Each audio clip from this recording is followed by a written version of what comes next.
Hello, everyone. Thank you very much for taking this class. And I recently received a comment from your classmates. The comment has a concern about that the term structure module, which is module 3, there's a small part that is not clearly explained. And then I checked the video. I found the video actually missed a small part. So actually it missed a couple of slides. That's the reason it caused a lot of confusing. So I use this video to re-explain that the part basically is a bootstrapping part. How could we get a spot rate from spot rate curve from the par curve? So I'm gonna share my screen here, and then it starts from here, the bootstrapping. So I will make this large, and I'm gonna share this. Okay, so this is the bootstrapping, and basically I will re-explain this. The bootstrapping. What is bootstrapping? Basically, it's use the output of the previous step as input of next step, and then we can find out the output of next step, and then we use that output as input for the following steps. In our case, we have a par curve. We all know what is par curve. It's the coupon rate of the par bonds. We have a series of par bonds, and we use their coupon rate to construct this par curve. And then we can calculate the spot rate from those par curves. And for the first year, the spot rate is just equals to first year par rate. So think about if we label this par curve as P1, and the first year, the interest rate will be P1 times 100 if we assume the principal is 100. And then at the end of the first year, you will receive this interest payment or coupon payment plus the principal.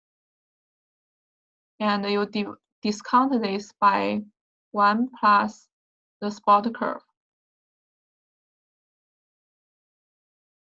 And this is the price of the bond. It should be equals to 100. Because this is a par bond, the price is 100.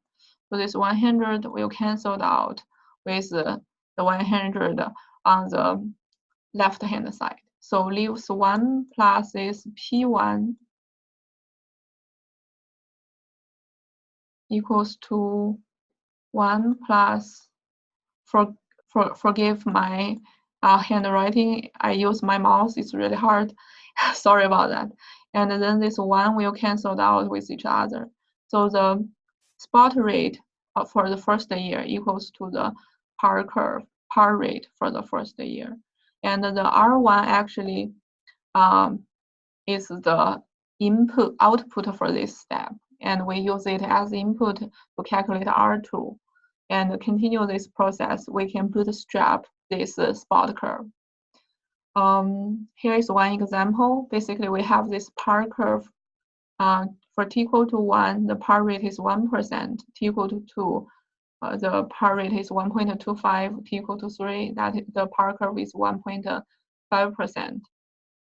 As we showed in previous slides, R1 should be equal to 1%. Then for R2, the 2-year bond, at the end of the first year, it will pay $1.25, which is 1.25% times 100. And we discount it by the spot rate. So this is R1, 1%. And plus the principal, which is 100, plus the second coupon payment, which is 100 and $1.25 in total. We discount it by R2. And we sum it up, that's the price of the bond. It should equals to 100. Because again, this is a par curve. So we can solve this R2 equals to 1.252%. And for the 3-year bond, it's the same procedure. So the coupon payment is $1.5 per year. for the first coupon, we discount by the first spot rate, which is 1%. For the second $1.5, the coupon payment, we discount it by R2, which is what we get in previous step. The output of previous step is the input of the current step. And then the last cash flow will be 100 principal plus $1.5, and we discount it by R3 and discount 3 times. We can solve R3. It's 1.5%. So then we can plot this power curve, which is the this one, the lower one, and the spot curve. We found the spot curve is slightly higher than power curve. Okay, that's the slides part, and also I would like to use this Excel to show how you can use Excel to illustrate it. So let me switch my desk, switch my screens. Please wait a minute. Let me okay. So let me share the. Let me share the.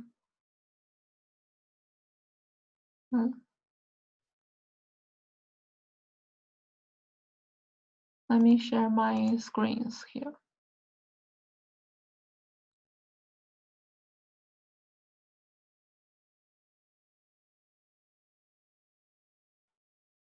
So hopefully you have seen this. This is my Excel, and this is a power curve.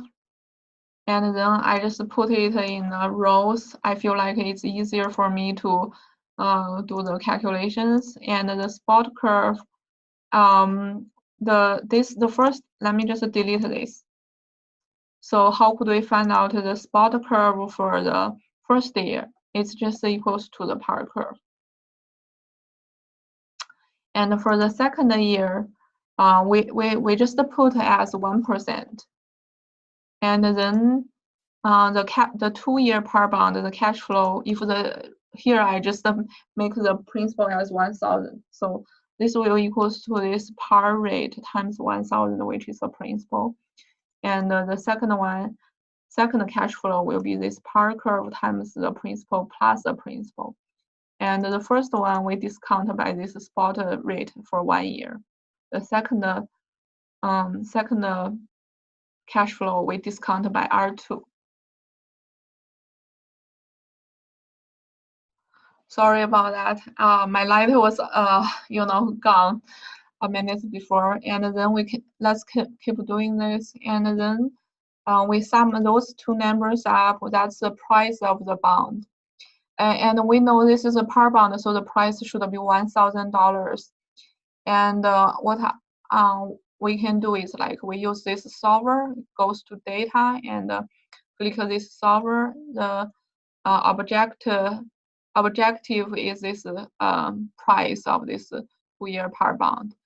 We try to make its value equals to 1,000 by changing the spot curve, which is R2. Then we can get the R2 equals to 1.2516. If we round it up, it's 1.252. And then next one, we will use this 3-year par bond and the spot curve R1 and R2. Remember, R2 is the output of the previous step to calculate the bootstrapping, the R3, the 3-year spot rate. We just put it as 1. And remember the cash flow for the 3-year par bond is $15 at the end of the first year, $15 at the end of the second year, and $1,015 at the end of the third year. So we discounted the first $15 by a spot rate, 1-year spot rate. Second $15 using the second year spot rate or the 2-year spot rate, and then discount this $1,015 by the R3, the 3-year spot rate.